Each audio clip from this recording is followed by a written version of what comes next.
حضرت علی رضی اللہ عنہ سے روایت ہے کہ رسول اللہ صلی اللہ علیہ وسلم نے فرمایا، یا علی، ایک نظر کے بعد دوسری نظر مت ڈالو، پہلی نظر اگر اچانک پڑ جائے تو معاف ہے۔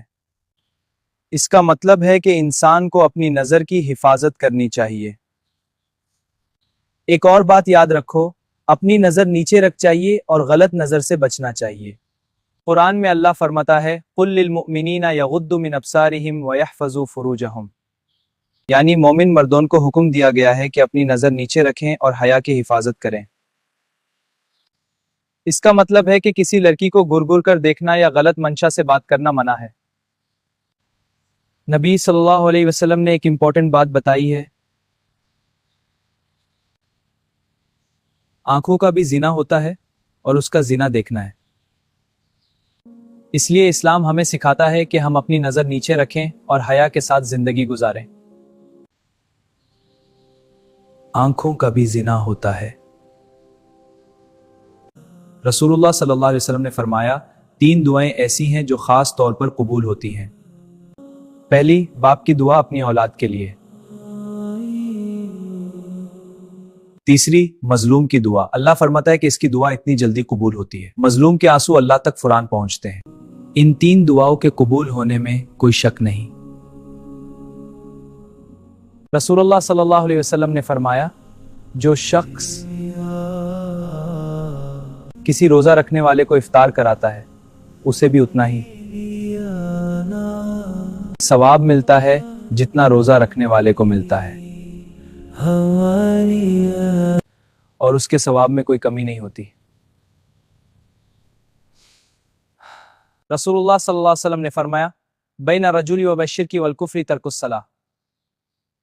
اس کا مطلب ہے کہ ایک انسان اور کفر کے بیچ فرق صرف نماز ہے۔ جو نماز چھوڑ دیتا ہے وہ ایمان سے دور ہو سکتا ہے۔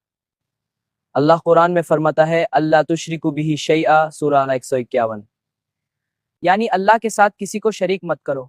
شرک سب سے بڑا گناہ ہے، اس لیے ہمیشہ صرف اللہ کی عبادت کرو۔ سورہ الانعام آیت 151، یعنی اللہ کے ساتھ کسی کو شریک مت کرو۔ رسول اللہ صلی اللہ علیہ وسلم نے فرمایا، روزہ اور قرآن قیامت کے دن بندے کے لیے سفارش کریں گے۔ روزہ کہے گا، اے اللہ، میں نے اسے دن میں کھانے اور شہوت سے روکا تھا، اور قرآن کہے گا، میں نے اسے رات میں سونے سے روکا تھا۔ پھر دونوں کی سفارش قبول کی جائے گی۔ روزہ اور قرآن دونوں انسان کے لیے رحمت ہیں۔ رسول اللہ صلی اللہ علیہ وسلم نے فرمایا، روزہ رکھنے والے کے منہ کی خوشبو اللہ کے نزدیک مسک کی خوشبو سے بھی زیادہ پسندیدہ ہے۔ السلام علیکم ورحمۃ اللہ وبرکاتہ۔ رسول اللہ صلی اللہ علیہ وسلم نے فرمایا،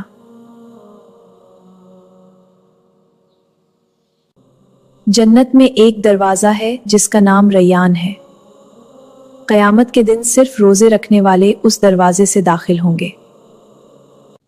سوچئے، روزہ صرف بھوک اور پیاس نہیں، یہ اللہ کے لیے صبر ہے، اور اللہ نے روزے رکھنے والوں کے لیے جنت میں ایک خاص دروازہ تیار کیا ہے۔ اس رمضان اپنے روزے کو سچی نیت کے ساتھ رکھیے۔ السلام علیکم ورحمۃ اللہ وبرکاتہ۔ رسول اللہ صلی اللہ علیہ وسلم نے فرمایا، اللہ تعالیٰ ارشاد فرماتے ہیں، انسان کے ہر عمل کا ثواب اس کے لیے ہے، لیکن روزہ میرے لیے ہے اور میں خود اس کا بدلہ دوں گا۔ سوچئے، روز صرف بھوک اور پیاس کا نام نہیں، یہ صبر ہے، یہ تقوی ہے، یہ صرف اللہ کی رضا کے لیے ایک خاص عبادت ہے۔ اس رمضان اپنے روزے کو صرف اللہ کے لیے خاص بنا لیجئے۔